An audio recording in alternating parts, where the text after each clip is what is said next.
I don't know what the fuck happened. But I mean, we'll just jump right into it. So our guest, Jason Havoc today. So yeah, how's it going, guys? What up, Jason?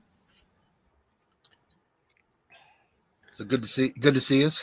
Good to see you. Yes, good to see you too. Yeah, can you hear me? Can you hear me? Can you hear me? I can barely hear you. You can barely hear me? Yeah. What about now? I'm good. Yep. All right, cool. That's the mic. All right. Can you guys hear me well? Yes. You're all good. All right. Yes, regardless of what Shane says. Shut the hell up. I'm just saying, like, you're supposed to be here for my WrestleMania party last weekend. Shut up. Show up. All right, so let's jump right into it. So we got a full hour with Jason. Yes. Workers University. Jason. Yes. Let's start out with that. Right. Then we'll move into some serious shit. So you want to tell us about Workers University? Sure. Basically, Workers University was born out of the Mess Brothers dungeon. So more or less, it's a combination of my company, which is Workers University, and Mark Mess Company and Troy Mess Company, which is the Mess the Dungeon in Blandon, Pennsylvania. And we've come together and have an agreement basically to work together to get people the best training we can in the area. So that's kind of what we do. The school is located where the Mess Brothers have always been located, which is in Blandon, PA, inside of basically a storage facility, but it's a large building in there. We have a 2-ring facility, which is pretty rare these days. We run training 4 days a week right now, and we're working together. We operate a lot in terms of psychology and storytelling, but we also obviously try to keep up with all the the physical aspects of what's going on in the business today as well. So we stay current. We make sure we stay true to what we feel wrestling truly is. But beyond that, we're here to entertain. So we're teaching people how to do that. And I think that's something that I've always enjoyed. One of the best parts of the business for me and how I give back, I guess, is trying to give other people the knowledge that I have and try to teach them to do what they want to do with their career. So. I'm one of the best to learn from. Thank you. Yeah, absolutely. One of the very technical-minded people that I've ever met. It's just, Yeah, that's one of the things I think is really coming back into style in the wrestling business right now too, is the technical end of things and the maybe a little bit more of the bringing a little bit more of implied realism back into the product. And so, that's kind of my style. That's definitely how I was trained. And, we are, we kind of stay true to that technical end of things in the training as well. And then, we branch out into, and every aspect, we kind of cover everything. My goal as a trainer is to give you the best foundation that you can get. And that foundation consists of all the patterns, all of the key movements that you need to learn about your body. And we go through a lot of those, drills and exercises simply so that the people that come to the school understand how they need to move themselves, because everybody's a little bit different, and to perform. And so learn those fundamentals, the core aspects of the business, how to represent that well.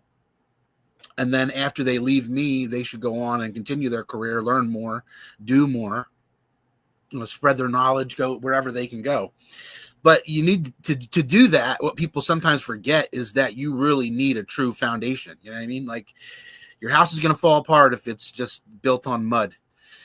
So if you don't get in there and get some excellence where you start, from the footwork to really truly understanding the core value of emotion in the business, because that's really what draws money, is emotion. Understand how to translate these moves that we do, regardless of their, high or low, quote unquote, high spots in the business. No matter how high they are, we still need emotion, and learn how to translate that into what you do. And then, give them what they still want today too, which is sometimes just something really, really fucking cool. So, we gotta hit all those parts and pieces. But the key, I think, that's missing, and sometimes in the business today, from what I see that I can help with, is learning how to work with anybody on any level. If you want to get to a high level, you got to start at the low level, and you're a bunch some people who may not have the same dreams and hopes that you do, nor may they have the same level of commitment to the product that you do. Right. But you need to understand how to make that person look good, because that still sells tickets at the end of the day. That's what a promoter brings you in to do. And if you can do that, you're going to impress the right people, and then you're going to get onto the shows with the opportunity to go balls to the wall and do what you want to do. You got to be able to look good doing anything with anybody. And if you can do that and embrace that about the business, you can go anywhere. Yeah. That's really what it's about at the end of the day, being able to work with anybody. I always prided myself in that. If I showed up and they gave me the best worker, I was going to work that to the best of my ability. If they gave me the worst wrestler on the show, then I was going to use all of my ability to make both of us look better than we are. It's what you pick and choose, and that's the beauty of pro wrestling. Hopefully somebody who gets into this career has, hundreds of matches, right? So if you're going to have hundreds of matches, you're going to need to mix it up, and you don't always have to have that super indie match. You don't always have to have the slow match. You gotta go everywhere. You know what I mean? Do everything. Tell every story you can. And to do that, you're going to run into people who can only do certain things. That's just what their limitations are.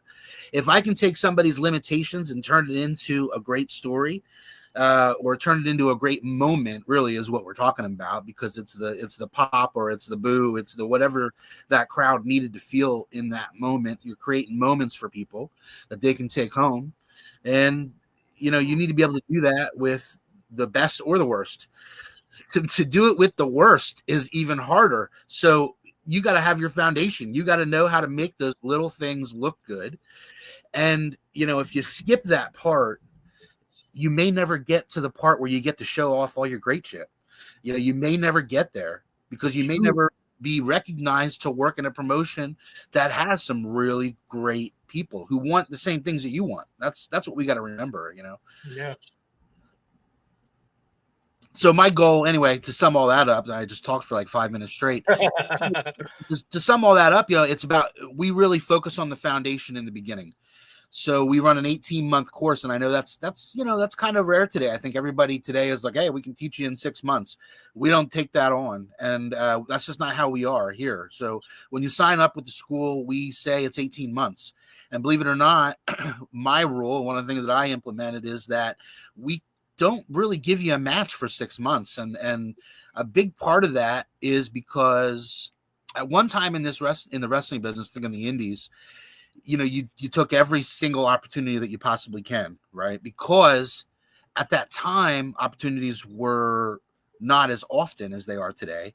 They were also sometimes more valid. Today, the opportunity you may be taking may be actually hurting you in the long run, because you're rushed to the ring, or you're not quite ready. You're going to put somebody else in there that's not quite ready. And now that's kind of what's going to be out there forever, right? How do you how do you get rid of that garbage that you got out there, that you rushed to get out there with? Again, we're talking about trying to teach people how to have a 10, 15, 20-year career in pro wrestling. This first 18 months, learn how to do it well, present that to the world. When you guys run out there after a month and you think, I'm going to go have a match, it'll be okay if it's not great. It's all on the internet, so it's exposed. So when you become great, in 2 years, 3 years, 5 years, when you are killing it and you have the ability to make it to the next level, what do you think that promoter, what do you think that next level people are going to do? They're going to research you. Yeah, man, they're going to pull all that up, and they're going to pull all the garbage with the good stuff. Now I've got to decide how much garbage compared to good stuff is there on the internet. You know, how much of what you showed me is an engineered good situation, and how much of what I see on the internet is actually your new reality. And I don't ever, as a promoter, want to put my students in a situation to prove that they're as good as they are today, because we all start out and we all suck. You know what I mean? We all start out shitty. So, one of the things that I've adopted here in the policy is that we try to get you to a certain level, and that your first matches are going to be with people who can lead you through. And we start you off that way and protect you that way, so that, you know, what you do when you leave, that guidance is up to you, right? You always have that option. You can do whatever you want to do. In the 18 months that you're with me, I'm going to try to build up and establish the best reputation I can for you. And I'm going to try to build up and establish your ability to work with as many people as possible. You know, that's my goal in that 18 months, and then take you know, really work with what you have to offer in particular for you. If you want to be a high flyer, you want to be a technical guy, you want to be a brawler, whatever it is that you want to do. I don't think anybody wants to be a brawler anymore. I think that's not. Hey now. I enjoy that's that. old. That's old. We're old. You're old too. Yeah. So, but whatever it is that you want to be, you know, we start to hone in on that in the second half of your training. And then after that, you know, you're going to go out and you're going to hit the wrestling world, so to speak. And I encourage it, you know, with my students. I always want them to leave the nest and go out and experience other things. But in the beginning, we really try to give you the best opportunity to succeed without putting a whole bunch of garbage out on the internet, because it's there forever and it's what might represent you for longer than you need it to. So overexposure is a problem, guys. Edit your videos, you know, do all that stuff that's going to make you look as good as possible. It's show business. You need to, you know what I mean? It's just an important part of it, and a lot of people overlook that. You can't rush to get everything online. Have a highlight reel. Yeah, highlight reel. Yeah. Plus, if I'm a promoter, right? If after every match, if I'm running a show, and after every single match you go online and you post your whole match, what tickets are you selling for me? That's a good. I'm not sure that you're selling any, right? Because your aunt and your uncle and your nephews and your this or you're that or whoever it is that's coming to see you knows that you're just going to post it in the week. So do they need to come and spend their $20? No, you're going to post it for them for free. So as promoter, as far as I'm concerned, if you're going to go post your match online every time, then and you do that in a pattern, then maybe you're not a draw from me, because you're not drawing people to the show. You might be drawing people to on online product. Yeah. And that can be a great thing if that's what you're going for. But if you're trying to put asses in seats in a small show, then as a promoter, I don't want you to overexpose what's going on there, because our show has to be a draw itself. Yeah. You know? So I'm sure there's a lot of different perspectives on that, but I think that highlight reels and you know, giving them a little bit is one thing. Giving them everything, again, it's overexposure. It takes away the mystique of what's going to actually happen, what you're going to do, what's going on with the business, and you know, there's a right amount that you need to give them, obviously, to entice people, but too much, and you're doing it for free. You're not being a draw. And that's important. That's really what's going to win over in the end. Doesn't matter how talented you are. If you're not drawing any money, then you're likely not going to be around very long, unless you got a buddy who's doing the booking. Right? That happens a lot. Yeah, it does. All right. Yeah. So, you look like a bobblehead shaking your head like that. I'm just want to let you know. Yeah. You know, it's like, you know, what he's saying is like true. I mean, especially like traveling to different shows and shit. Like, you know, there's certain people, or well, not certain people, a lot of people that will either like do like Facebook Lives of their match or whatever, instead of like I feel like a lot of workers will be like, oh well, like I'm gonna go live. That way you can watch my match on Facebook instead of like actually come to a show. Yeah. Like, I mean, because each individual person today is trying to make that viral moment, or they're trying to get exposed, they're trying to get seen. Everybody is, and I understand that. But there's a benefit to creating a community around a show that you're going to be involved in, right? Yeah. So if you are building a core product in terms of like your home product, or if you're a local guy who's building your home core product, you need some sort of atmosphere of teamwork to draw that all in. It can't all just be, I got to get my moment so that I can get beyond where you're at, right? Sometimes build where you're at into something great, and people are going to notice what you are, and that's going to be a platform then for you to move on and do something better. It doesn't always all happen so instantly, right? Yeah. It doesn't have to sometimes it's going to require hard work. Some people get lucky and it happens in a second because they see this great moment, right? Yeah. But then they got to carry that torch. So what if that's it? If that's the only moment? Well, okay, I'll give up that opportunity for them to be there 15 minutes of fame, because I want an hour of fame. I want 2 hours of fame. I want a lifetime of it. You know what I mean? That maybe should be your goal. Some people it is. Some people it's not. It's just what you want. Either way, if you want to be part of a community that, teaches a great art form and presents a great product and have a little pride in it, then you also have to consider that it's not just about that one moment. It's about the whole thing. So if you can draw people to the show because they can't see it anywhere else, that's a benefit. I think as an indie promotion, indie promotion shouldn't be just trying to repeat everything you see on TV. It's a very different product. Yeah, it really is. Right. So, if I'm an average fan and I want to go to an indie show and I want an indie show to be a draw, if I do all the stuff that WWE or AEW does, if I try to mimic their product, but I do it at 60% the rate, right? I mean, WWE, AEW, let's just use those two in general. They have the best talent in the world. And on the indies, we have people who may become the best talent in the world, but they're not yet. Or people who were the best talent in the world, but they can't do it like that anymore. And then you got a whole bunch of shitbags in the middle, right? Let's be honest. Untrained, you got this, you got that. You got people who maybe they just wanted the hobby, and that's okay too. Yeah. But that mix doesn't equal what you get on TV. Period. End of day. End of story. Yeah. So if I go out and try to do everything if I try to be an AEW as a small indie promotion, you know what I end up doing? I draw people to AEW, right? Because the one or two fans in the town that you have that love it, they go home to their neighbors and they're like, oh man, they did this move. They did a Hurricane Rana off the top rope. Did you see that? Oh, you mean like so-and-so wrestler A from AEW or WWE does? Yeah. Where did that draw the people? To them. What did that draw the neighbor to go watch? Yeah.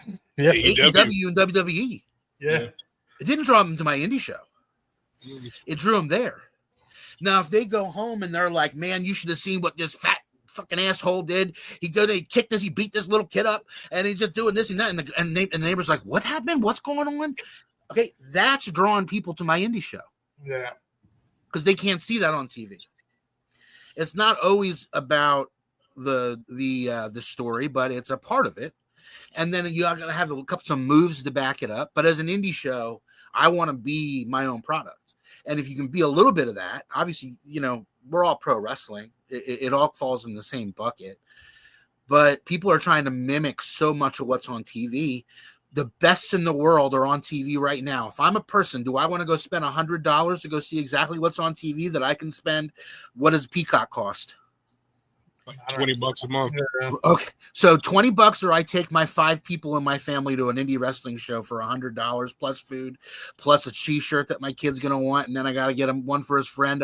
His neighbor, kid wants to go too. Shit, now I'm on the hook for 6 or 7 people at an indie wrestling show, and this is gonna be a shitty version of AEW. Is that a draw for me as a family? No, not at all. No. Order pizzas and go watch AEW, right? Yeah. Bring your friends over to AEW. Let's watch that. You have a fucking wrestling party in the middle of the living room for $45 instead of $145. And half the time it looks like an indie show on AEW anyway. So now build characters that they can't get on TV. Build characters and stories that they don't see exactly on TV done right now. Now you become the draw. Now the kid wants to come see Ping. Okay. Now the kid wants to come see Jason Havoc. Be an asshole. Maybe the parent wants to see that, and the kid wants to come see Ping, right? Either way, whoever you are out there, be your own draw. Just be different. Don't draw somebody to what's already a product that's already there, because then you lose to that product. It's a better one. I can argue that all day. I don't want to go see a shitty indie wrestling show. Well, sometimes I do. Sometimes they're fun. Sometimes they are fun, but sometimes they're fun. But I can only take so much of that kind of fun. Yeah, I end up getting pissed off because the fun turns into mad. Yeah. If anybody who knows me knows the fun can turn into fucking pissed off at a bad indie show really quick, right? So, but at the same time, I've been in bad matches. I've been in terrible matches, and they all go wrong. That's not what I'm talking about, really. You're gonna have some fumbles and all that bullshit. But it's just about the overall feeling of it, and trying to bring some respect to the wrestling business by just doing just that, respecting it enough to to put a little hard work into it, make it a craft, bring an art form to it. Don't just come out and be normal, break free of that, break free and be something that somebody wants to pay $20 to come see. And nobody wants to come see $20 to come see a normal person. So if you're not doing something different, you ain't worth $20. That's for sure. Kind of market yourself properly and not just 100%. 100%. I also feel like everyone knows like kayfabe is dead, but like I also feel like there's a lot of people that take things a little too far that make people not believe in like wrestling. Yeah, I agree. I mean, my style or how I was trained was definitely far more realism, right? But I wouldn't say that you need to go out there and we need to go out there and be, knocking each other's block off. But we can certainly put some work into to show that we're being as aggressive as what we're supposed to be portraying, Yeah. And I think that's what's missing. I'm not sure. I'm not sure what the angle is. I'm a much more realist in terms of how I want to present wrestling than some. And that's really all I ask for from a lot of the guys. Just we're gonna extend to Fantasyland. We really are, right? But start off that core basic stuff. Just make that, your lockups, your little bit of chain that you might do, that kind of work, that kind of stuff. That's just. It's like if somebody walked onto a stage and there's nothing else going on but that one person. Right, and a spotlight floods down on them, and they say something and it's pointless. You're like, what the fuck am I watching here? You know what I mean? What am I getting into? But if that same spotlight comes on and they say something profound, now you're involved, you're engaged, you're into it, and so that's part of me making it look a little bit more legit in the beginning. I think at least. Your lockups and that kind of stuff have some pride in making that stuff look good and look strong, make it look like you're actually working towards a fight because it's what the people want to believe in, whether they tell you that or not. It's like they want to believe in wrestling. Yeah. They can be smart marks all they want. They still want to believe in it. Like, so most people are on a subconscious level when it comes to that. Like, you need to make them forget a little bit and get engaged. And part of that, I think, is give them a disconnect. Great fundamentals. Yeah. Then after that, once they're on the fucking train, go ahead. Now you do some crazy shit, and they're going to come along with you because you already built your credibility. It's like make them believe a little bit in the beginning, at least pretend. You know what I mean? Now they're smart marks. People are smart marks, so maybe they're not believing that the wrestling is real, but maybe they're believing that I don't really like that guy, because that's a realistic story. Or maybe they're believing that there's two egos in the ring, and one was told to lose, and one's going to win, and they're not happy about it, right? Yeah. When in reality, we don't give a fuck. But that's how you work a smart mark. They don't know what the tension is. Right. And they know that there really is tension because everybody wants to talk about drama. It's about the drama. So could there be drama? Yeah. Just make it look a little bit more legitimate. And you're going to break that veil of realism. Right. Yeah. I sometimes explain it at the wrestling school like this. If you take hopefully we're not going to get canceled for being political, but if you take a Jewish person, you take a Christian, take a Catholic and a Jewish person, convince the Jewish person that the Catholic is right and convince the Catholic that the Jewish is right. Is it going to happen? Probably not. Very unlikely. So when you go out there and you have a lockup and it looks like two fucking powder puff girls fucking like patty caking in the middle of the ring doing nothing, are they ever going to believe anything you do? Probably not. No, because you just came out and you locked up like noodles, two fucking wet noodles. So if you're two wet noodles in the beginning, you're going to be two wet noodles at the end. You might do some cool moves. They might stand up and clap, but they're never going to be as engaged as they could have been. And too many people are willing to take the half-ass win than really go after the big win. Go after the actual emotion, see what the difference is. Listen to somebody who teaches you how to use psychology to build a great moment, not just a great move. It's not about the great moves, it's about the great moments that you create with those moves. So it's like just do that and see what the difference is. Because there is a big difference. There's a big difference between doing something awesome that people can be respect and clap for. Okay. Yeah. Awesome. Right. To when they lose their mind because they're emotionally driven to not have a choice but to fucking burst. And that's what it should still be after, no matter how physically advanced wrestling gets, in my opinion. You know what I mean? I love the high spots. I was always a fan of Japanese wrestling when, I was kind of coming up in the business, because they kind of did do some stuff that was out of the box and a little bit advanced for what that traditional American style was. Absolutely. But and I like the physicality that they presented because of that whole situation with it. If you can break that through that suspend that disbelief just a little bit, like I said, even for a smart mark who just isn't quite sure that you guys actually like each other.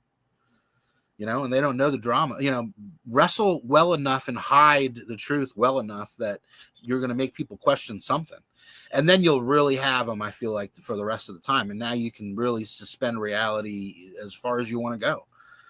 Now you're kicking out of all the crazy shit. And because you kept it legit in the beginning, they're going to believe in it more at the end. It's just, It really works. So, I mean, I know we talked a while about it the first time we had you on. Yeah.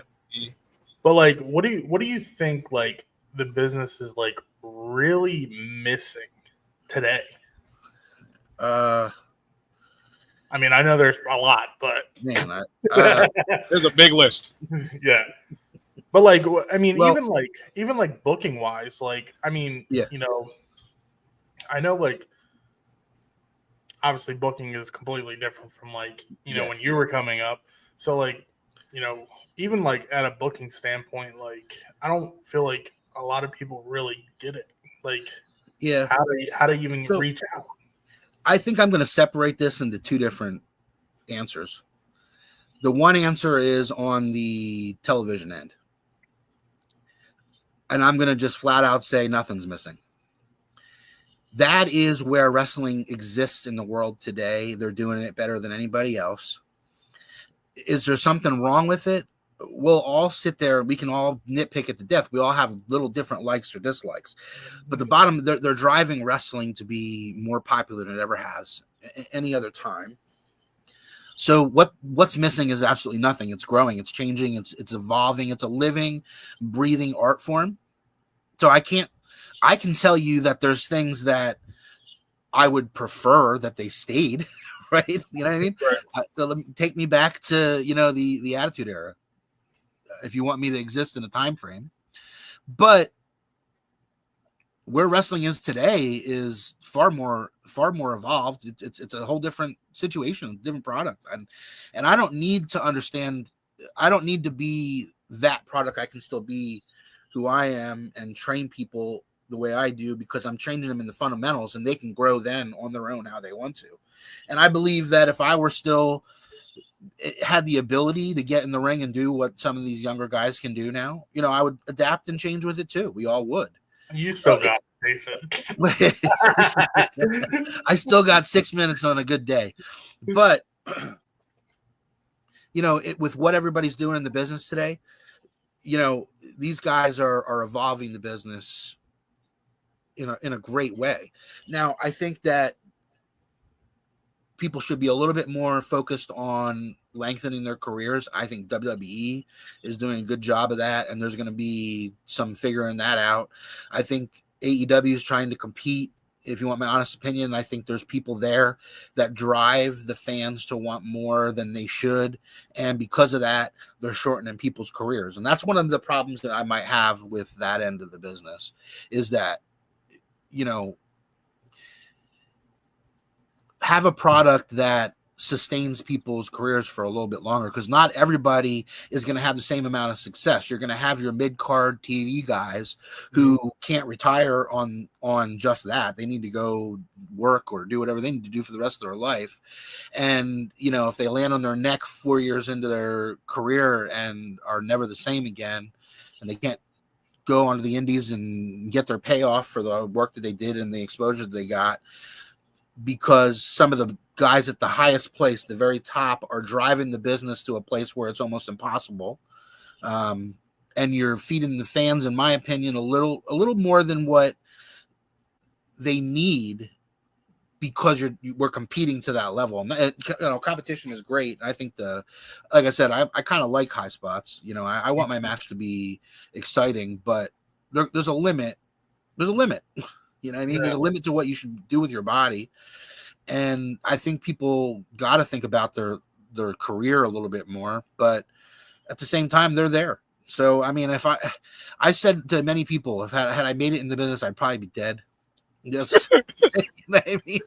I would have done whatever it took to my body or with my body when I was in that, when I was in that frame of mind. So if you're in that competition place and you're in the spot and they're like, hey, this guy's doing this, what are you doing? You're doing more. You know what I mean? But that's kind of what happened. And then, I hope that their careers last as long, or they are able to do it as long enough to make the impact that they want out of their careers. And that's what I would say to anybody on the indies. It's like, don't give them everything today that they'll pay for tomorrow, because they'll pay for it tomorrow. Yeah. It really is something. You don't have to give them everything. I need something to make them, if you're somebody I want to book for a year, I don't want them 3 matches in to be seeing everything over again. I'd like for them to see something new from you for a whole year. That would be great. And you'd be a draw, a great storyline for that whole year, and you cycle people in and out and do what you want to do, but missing from the indies, I'll be honest with you, it's training. It's training. This I could go on for years on the indie level, and it's unfortunate, because the indies used to be where people got signed from. And it tells you the state of indie wrestling, independent wrestling, when they're not getting signed from there anymore. They're going to find D1 athletes, because they understand those are people who actually want to put work in. And they can teach them how to do it, right? But they don't. The problem with all these athletes is they might not be connected to pro wrestling in general. Like with pro wrestling, great pro wrestlers, you have a spirit. It's just part of you. So you got some people who might be disconnected, and they have to learn that and fall in love with it. Whereas, when you were on the indies and you were putting your time in, and back in before me, it's like those people really lived and breathed what they were doing, and it was a different level of understanding and passion. And I think that's, there's a lot of people who don't want to work that hard and think it's okay to be, shitty just to have that moment, and now you get attention online from people going on and being total shit. Now you get, you know what I mean? Look at all these videos of legitimate wrestlers killing it, and they get, 1,200 views. And then some kid, does something real stupid, untrained, unprofessional, all these other things, doing everything wrong, and they're going to get 250,000, 300,000 views because people want to laugh at you, Yeah. But you got to remember that, that's 300,000 views. Maybe they'll take that to the bank, but they're also taking those laughs at you to the bank. You know what I mean? So it really is, what does the business mean to you? That should say something. You know what I mean? If you're getting laughed at, but the business is important to you, if you say you love it, you love something. I love pro wrestling. I hear that falsely so often. Oh, I love pro wrestling. I love it. No, you don't love it. You love the attention. You love the fact that you get to do what you want to do, but you don't love pro wrestling. You love the idea that you get to be part of it, but you don't love pro wrestling. If you love pro wrestling, you would bring something better to it. You would put some hard work into it.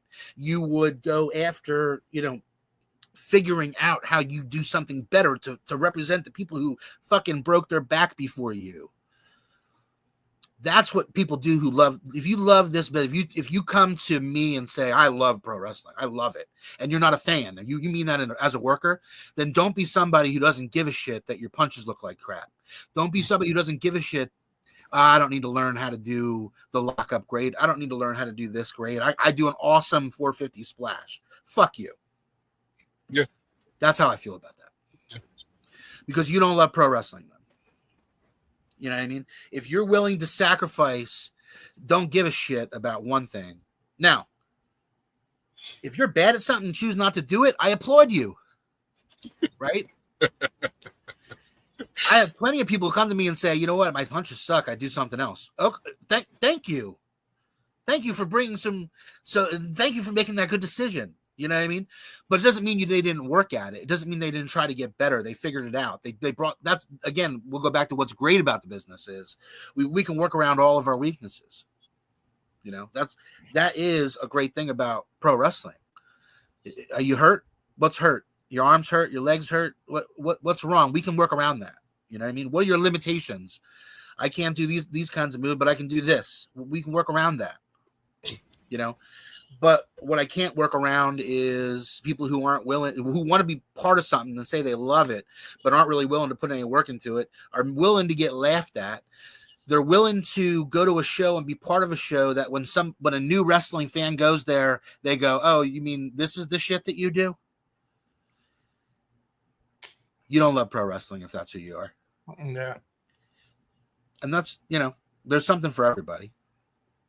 But one of the things that I'm considering doing with the school, and I'll even mention it on here. We'll give some feedback. I'll probably surprise Mark Mess with this idea. But what I'm thinking about doing is, because one of the things that we can't do anything about is the people who are in the business, who maybe don't have the money to train, don't have the need to train because they're enjoying their life as a backyarder, right? And backyarders have always gotten some terrible names, but at the same time, we all done something with friends, wrestling related when we were kids. With me, it was when I was kids. Coming up now, it's become a much different thing. But we're talking about, and I've been discussing with a couple people doing what I think would be crazy if you asked me a couple years ago. This is going to be interesting. Yeah. And it probably goes against everything that most people have heard from me, because I've been pretty against the backyarding business, so to speak. But I also feel it's something that some great wrestlers could come from, who could do something on a bigger level. But it's also something that, there's people out there hurting themselves and people making ass of themselves. And not everybody has the ability or need to try to make a career out of something. So we're debating running a class specifically for people who are already backyarders. So they would have to prove that to me, because I'm not training somebody new to be a backyarder. but I would be willing to teach some very fundamental safety things and some basics to people who are already backyarding. Okay. Because in the long run, in my opinion, they're not going away, right? Backyarders aren't going away. They're a part of they're a part of a culture now almost. Hell, they even have video games about backyard wrestling. So Not going anywhere, right? And the truth of the matter is, there's some of these kids who are doing this, they're doing better production, better videoing, better promotion than some legitimate promoters we have in this business, which gives you the idea of where the wrestling business is on the indie level. We have so many shitty promoters out there that are just booking anybody they want, anybody who aren't training. So what's the difference between a backyarder and half these promotions out there right now? that is a fucking So good. one of the things I'm thinking about doing, and I would love some feedback on this, is extending my hand to people who have been doing and already doing. So that means that you got to be able to bump. You got to have some sort of sense of you're running the ropes, whether you're right or wrong. You're not, like I said, I'm not teaching anybody new to be a backyarder, period, end of story. Right. I don't train backyarders, but I will help somebody who is doing that learn some very fundamental stuff. I'm thinking about doing a 2-day class. It would be a weekend, and extending my hand to people who may want to look at what it is to train in reality as opposed to what they're doing now.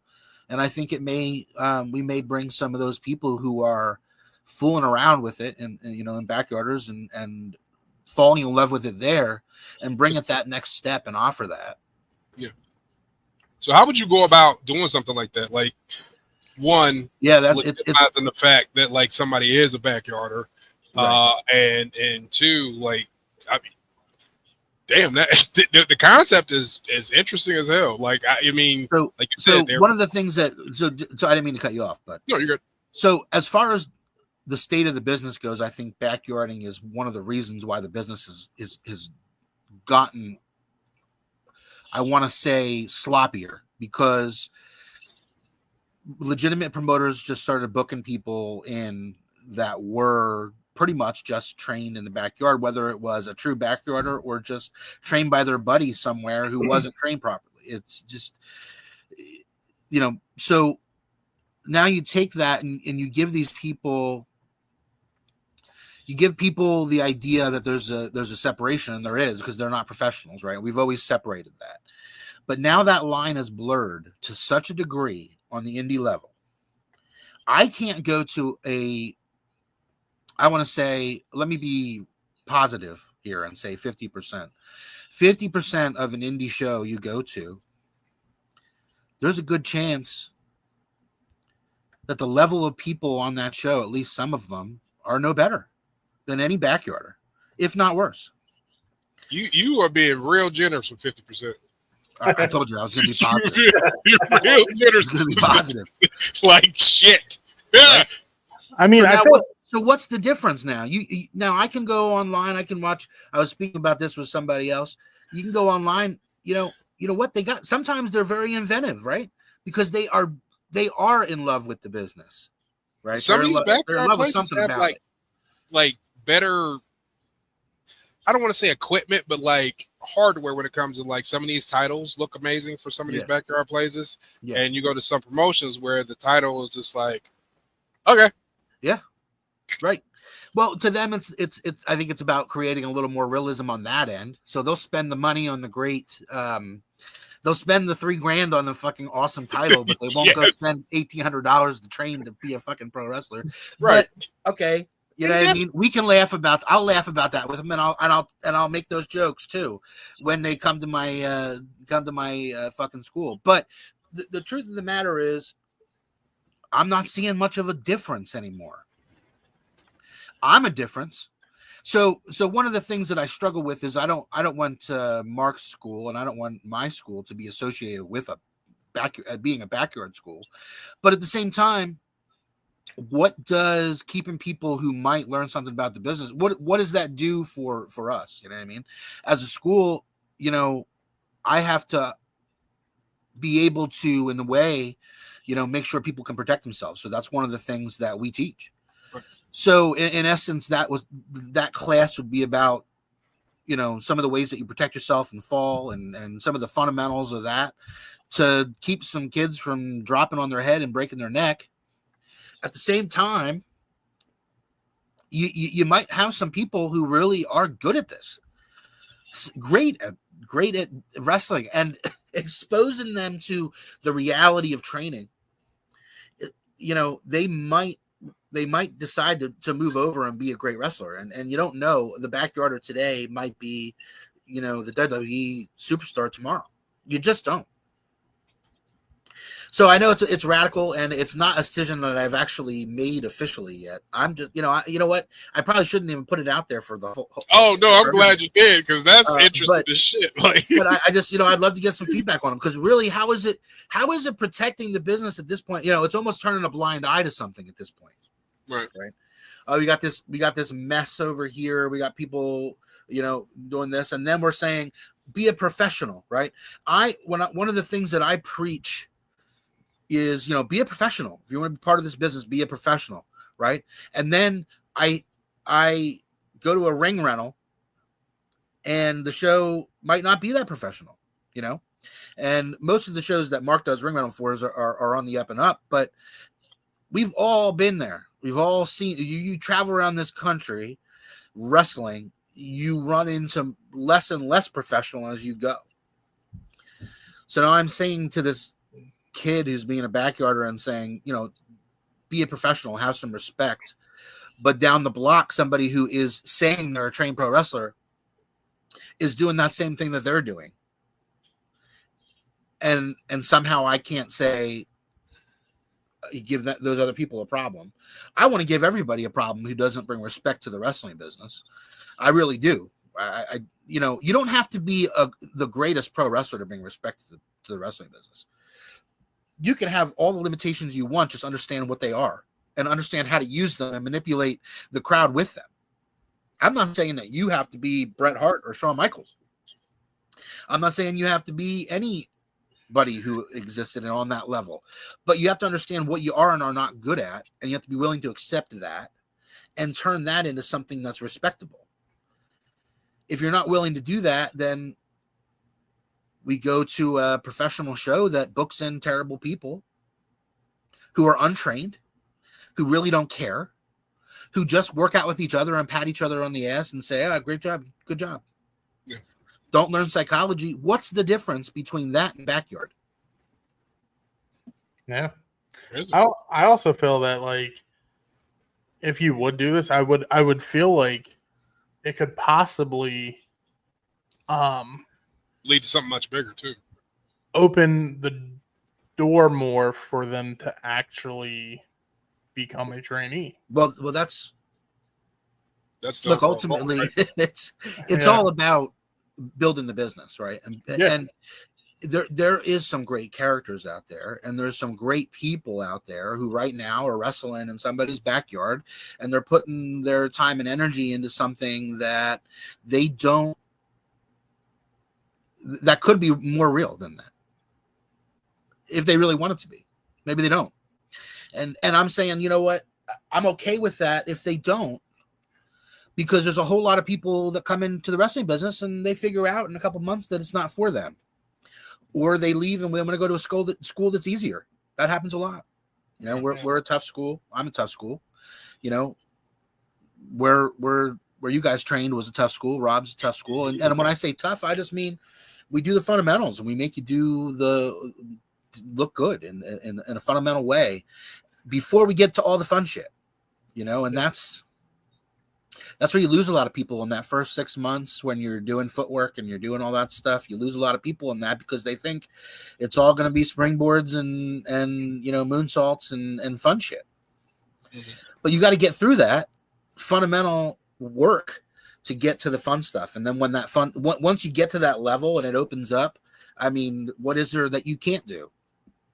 But ultimately with the whole backyard thing, it would be to open the door as a caveat to come into the business and get a taste for what training would be. At the same time, the training for this backyard course would be kind of a crash course. It's not going to be as detailed, but it'll be a flavor of what you would get. And it would be some safety factors, and we would, have to really, it's a lot to think about. It's a lot to work out, but like I said, I kind of wanted the wrestling community's feedback on it. I'm interested in it. I'm not really afraid of controversy. Never have been. I probably no, not you. Rob Noxious and Mark Messer probably don't know what to fucking do with themselves. I just said the words, I'll help some backyarders. But it got colder in here. I'll tell you that. What's that? It got colder in here. I'll tell you that. But ultimately we got to all keep adapting to what the business is today. That's never going to change. If you decide not to adapt, that's when you lose. You know what I mean? It's just we've got to come along with the business, and the business today. There's a lot of great people that there could be a lot of potential talent in a backyarder, but they have to be willing to put the work in, and not everybody is. I've learned that. I've had people come through that wanted to be wrestlers, and they were backyarders, and they did not understand what work was, and they're not going to. The level of work to be a professional, and that's okay. They, nothing I can do about that, and that's not what they want their life to be about. So I got no control over that, but I can teach you how not to break your neck. You know what I mean? I can teach you some very fundamental basics of how to find your back instead of laying on your head. So some simple safety measures. I can teach you how to run the ropes so you're not already fucked up when you're coming off the ropes, so you're going to perform your move a little bit better. I can make sure you're bumping properly so you save your back. You know what I mean? And I'm sure your parents will love it. So, obviously you got to be 18 and over if we do this. Obviously, I'm not training anybody from scratch to be a backyarder. I'm not going to bring somebody into this business to be a backyarder, but I will help people if they are backyarders. So there's going to be a vetting process for anybody who takes the course. If we do it, I would have to really see that it's feasible and that everybody's on board and figure out what the program would be. Give me 1 second. I'll be right back. I got to plug this in. Okay. Dun, dun, dun. We all just listening. Yes, he did say he was going to help some backyard people. So don't freak out. I know what you're thinking. Don't freak out. Don't jump out the window. It's not the apocalypse. Okay, so just blew my mind. I think I pooped a little bit. I'm not even gonna lie to you. I did. As soon as he said it, I felt my intestines release.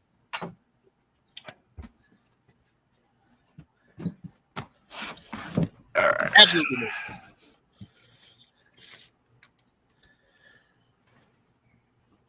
There we go. All right. So now we'll wrap that up and oh, shit. Oh, man. So have you gone to any shows lately that you've seen to where you just kind of walk in and be like, no, and walk out? I know one of the things that I enjoyed when I was training was if I got an offer to go somewhere, the first thing I would hear is be like, you want where? No, they got to talk to me first. They got to talk to me first because I don't want you doing nothing stupid. And I think that, to me, was like the biggest thing that helped me out because, like you said, you want to kind of go anywhere and everywhere you can the moment you can. But you can't, like the saying goes, you can't eat everybody's cooking. So as open as I am after you hit that spot, when I believe somebody gets to that point where they get it as a trainee and they kind of understand what the right and wrong is, now I feel free to say, okay, hit the road. You know what to look for now. You know what is and isn't kind of, you can take with a grain of salt and what you can believe. And that's one of the things that I try to teach you in that foundation in that first 18 months. So I'm restrictive in that first 18 months. I really am. You are going to learn the basis from our group of people that we expose you to. But after that, I encourage, you're going to understand that base.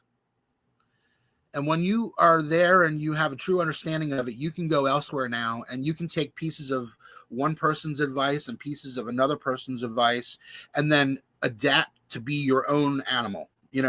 But when you're starting out, you need to have a true perspective to start from, I guess, in my opinion. Yeah, be able to see the whole picture. Yeah, you've got to have a again, it comes down to just a foundation. If you have a foundation, you got good roots. Now you can take that and grow that idea to whatever you decide you're going to take it with. But you have those roots, and once you have the roots, I think anywhere and everywhere you can go. But I think that people need to be a little bit more grounded in the beginning part. That first year, stick with your school, put your work in with your school.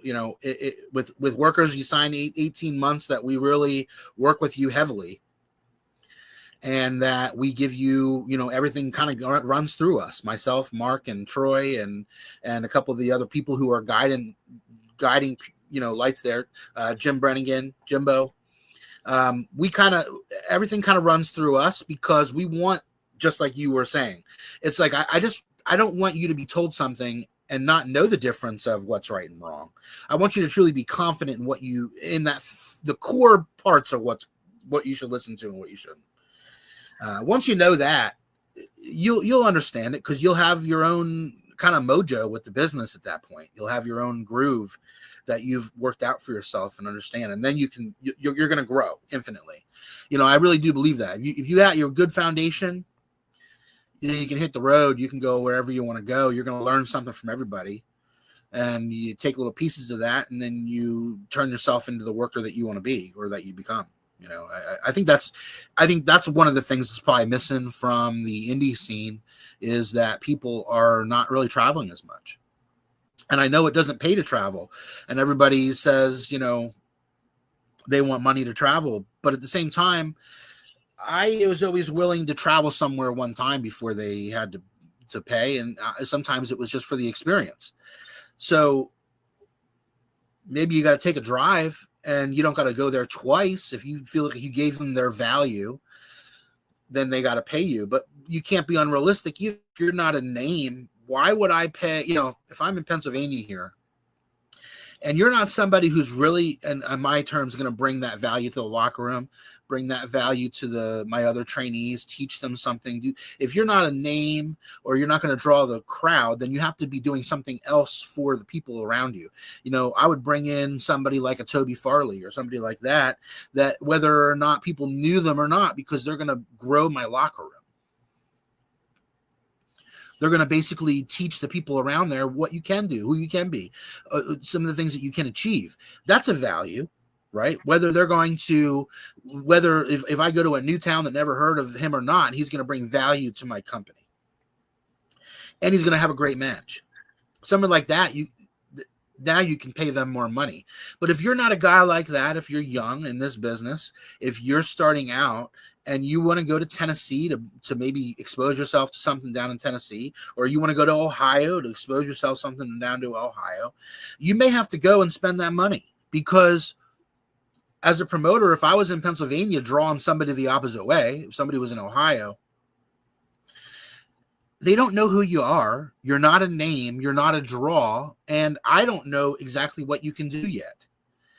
So why would I pay somebody, it's going to cost you $100, whatever it costs. I mean, I don't know what if it costs you $100, $120, I can get a guy locally for $50 that will probably sell 2 tickets, pay for himself, and people already know the name. People know who he is, whether he's, a star or not, doesn't matter. People know that person. Familiar with the crowd. So you can't get upset that a promoter doesn't want to bring you in and pay you $100, pay you your cost, right? Even you're like, well, I'm coming in for cost. It's all it costs. Why would I bring you in though? I have to be a smart promoter. I'm not going to bring you in. Now, if I bring you in and you work that time, and you take the same 40 or 50 that I was going to pay my local guy, because you took the opportunity and I took the chance of booking you in from another state. Now, the next time, if you say to me, look, I felt like I give you your value, it cost me $120 to go here. Now I have a decision to make. Do I want to bring you in and add that value to my show? Or do I want to, to say, no, I can't afford it. So that's the decision that you leave the promoter with, but at least give them that opportunity to make that decision. The first time you go somewhere, if you're not a name and they don't know who you are, you may have to go and lose some money. Just part of it. I didn't say you had to work for free. I don't necessarily believe in always working for free. The right opportunity is one thing. Just a regular show, doing something that somebody will pay you for elsewhere? No, probably not. But at the same time, I as a promoter, I don't need to pay somebody $120 that isn't going to draw any more than my $50 guy. So you have to understand that balance that people are in. So if you want to travel and you want to make a name for yourself, you're going to have to lose some money in here sometimes. You got to figure out where the line is, where the value of the trip and the payoff at the end might be. What opportunity you're exposing yourself to. I always would say today you got to look for shows that have people that have a little bit of following or that may be getting looked at. Look at the dirt sheets and see who's getting looked at. If they're on a show, those are the promotions you want to try to work for. Don't work for free for the guy down the street who's just drawn the local guys and using you. Get your money worth. But if you got a chance to be on a show where somebody's getting looked at, or there's some high profile people on that somebody important might be at that show, then then you got to make your decision. What's the possible payoff? If you feel you're ready to be exposed, then get yourself exposed. That's the payoff. That's your payday, and it's just like I said, there's got to be some value. I don't think that your regular local show that's not drawing any names, not drawing anybody in, and drawing the same 100 people that you should be working for free over and over for them for. There has to be some other value that you're getting from it then, which is you're building your local home product, your school's product. You're keeping that going. You're giving back in that way. That's different. That's your decision to make. But if you're just traveling around, but you want $100 to go to Tennessee, but you're going to work down the street because it's closed for free, then you're losing out. You're losing out anyway. Go to Tennessee. Try that out.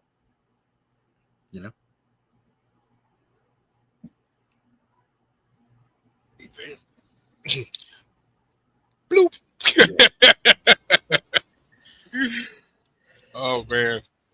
Time flies every time we talk to you. It's just insane. Yeah, man. I can't believe it's an hour already. Jesus. It's like sitting at the learning tree going, yes. Well, I appreciate you. Thank you. I know I preached a lot. I talked more than I let you guys talk. Oh, no, you're fine. But, no, you're fine. You're fine. Yeah, you're fine. Yeah. I talk a lot at training too. Gives you guys some breaks between your spots. Like, oh yeah, no, tell me that story again. Back. Oh, my bad. Yeah. What do you think? So you asked me what I thought was missing. What do you think the most important thing that's happening on the indie scene in wrestling is right now?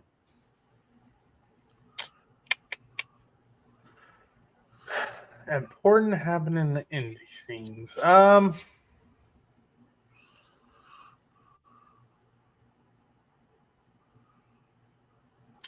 For me at least, I'm enjoying more of traveling and like seeing how other people, or not people, but like different states, like how they work compared to like how we work. Yeah. It's really different, and I'm always loving seeing like how different people work. But traveling right now is like, at least for me, like I have a lot of fun traveling. I was just at Strong Style Lucha out in Ohio last month.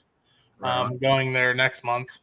And just meet new people and seeing how other people work. Travel is one of the best parts of business. I think there's some people who get tired of the travel.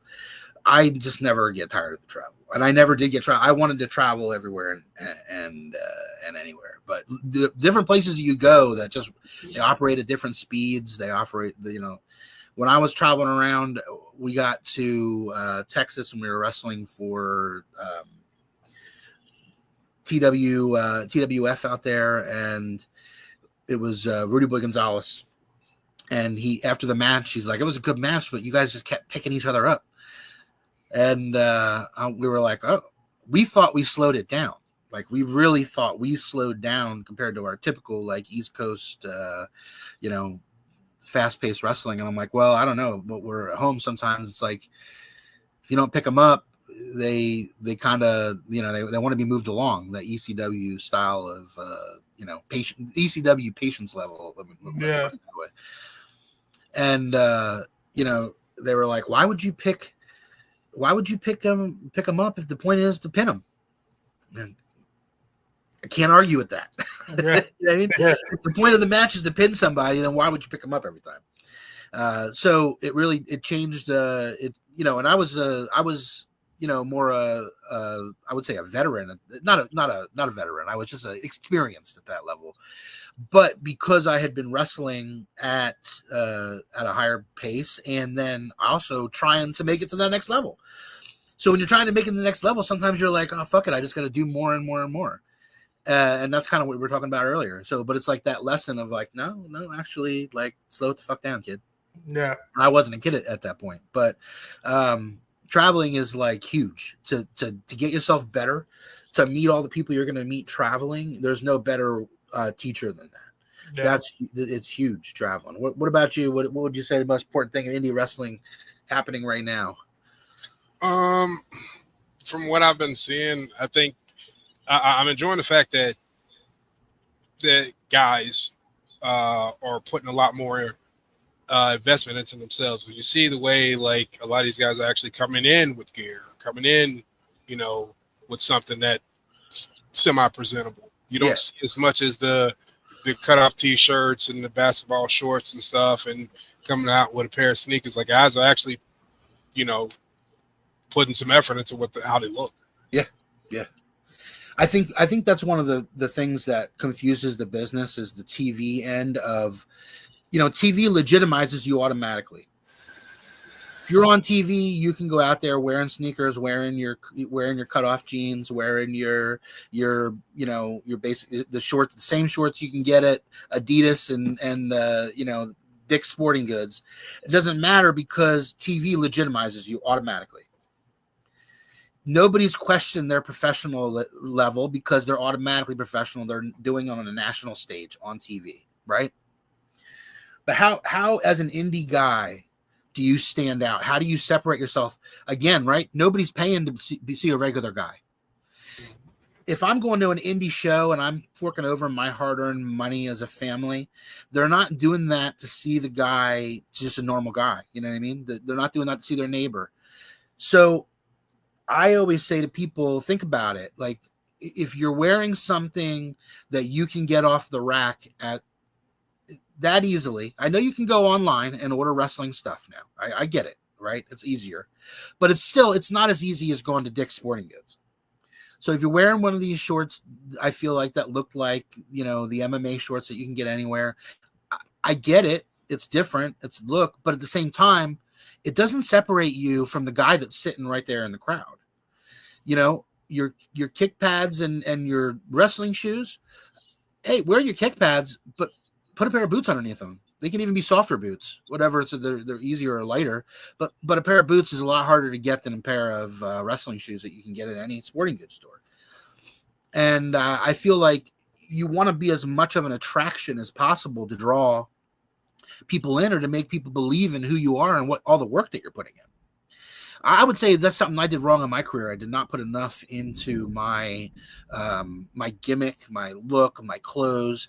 I decided that because I was working so hard at the wrestling school and putting so much work into being a great technician, that I would override some of those things. So I didn't, I spent my money going to, from one wrestling school to another, and I spent my money, traveling from state to state, instead of just saving up that $300-$400 and getting a great fucking outfit, I saved up the $70 and I got away with what I could. Because I was spending the money. It wasn't like I wasn't spending the money on the business, but it just wasn't on my gimmick. And that was wrong. You know what I mean? Really, I should have spent the money on the gimmick and cut out a couple of the shows, because the shows really ended up not meaning nothing. But I think if I would go back and see more videos of me wearing better stuff, I'd be happier right now, today, than with that, when I go back and watch some stuff. So it's one of the things I think I did wrong is, not putting enough into the actual aesthetic of the business. It's huge. It's a huge factor to everything. And we'll end. I know you guys are way over, but I think one of the things that I think in the indies that's really important is I feel like the pendulum is swinging back to the middle, and I think that's a huge, huge benefit. What's going to happen here and bring the quality of wrestling on the indies up is because people did get tired of just the pointless, goofy spots and that kind of stuff, and that, making it look a little bit better, I think, is coming back in style, and I'm happy about that. And I think it's something that we're right on time with at Workers University. And I do want to say that I should have mentioned it earlier, but you can go to workersu.com if you want to look and see more about our school. And by the way, if you are somewhere that you don't know where a good wrestling school is, you can reach out to us and we'll help you find a good wrestling school in your area, no matter what state you're in. We'll reach out to our resources to find what the credible school around you is. If we can help you, we will, because we are about building the business overall and for everybody. So I just want to say that out there as well. If you are looking for a good school that you want a credible experience at, we know what they ask, so we'll even call around for you and find you somewhere that's credible if you're not near us, because if you're near us, the only answer you're gonna get is us. Yeah. Right. But man, I appreciate you guys having me on today to promote the school, to promote the business in general. No problem. Hopefully I didn't bore you all to death. No. And, no. Not at all. Well, I will see you Wednesday. Yes. Yeah. So let's just say that. Yeah. For anybody who is interested in coming Wednesday, Ping is coming to be a guest trainer at Workers U at the Mess Dungeon, and you can get information on that by hitting us up or hitting up Ping. And we're looking forward to having you down. All the guys are excited about it. I posted it in the group today. So and that's anybody else who's interested in being a guest trainer, reach out to me there. You can reach out to me through the website. We do try to bring in some, alternate perspectives, and I try to shut the fuck up and stand in the corner and not interrupt. It's hard. It's hard to do, you know what I mean? But I try. All right. So. All right. Well, until next week, everyone. All right, man. Appreciate it. Yeah. Thanks for being on, Jason. You're welcome anytime. All right. So, all right, Adrian. All right, buddy. Till next week. Yes, sir.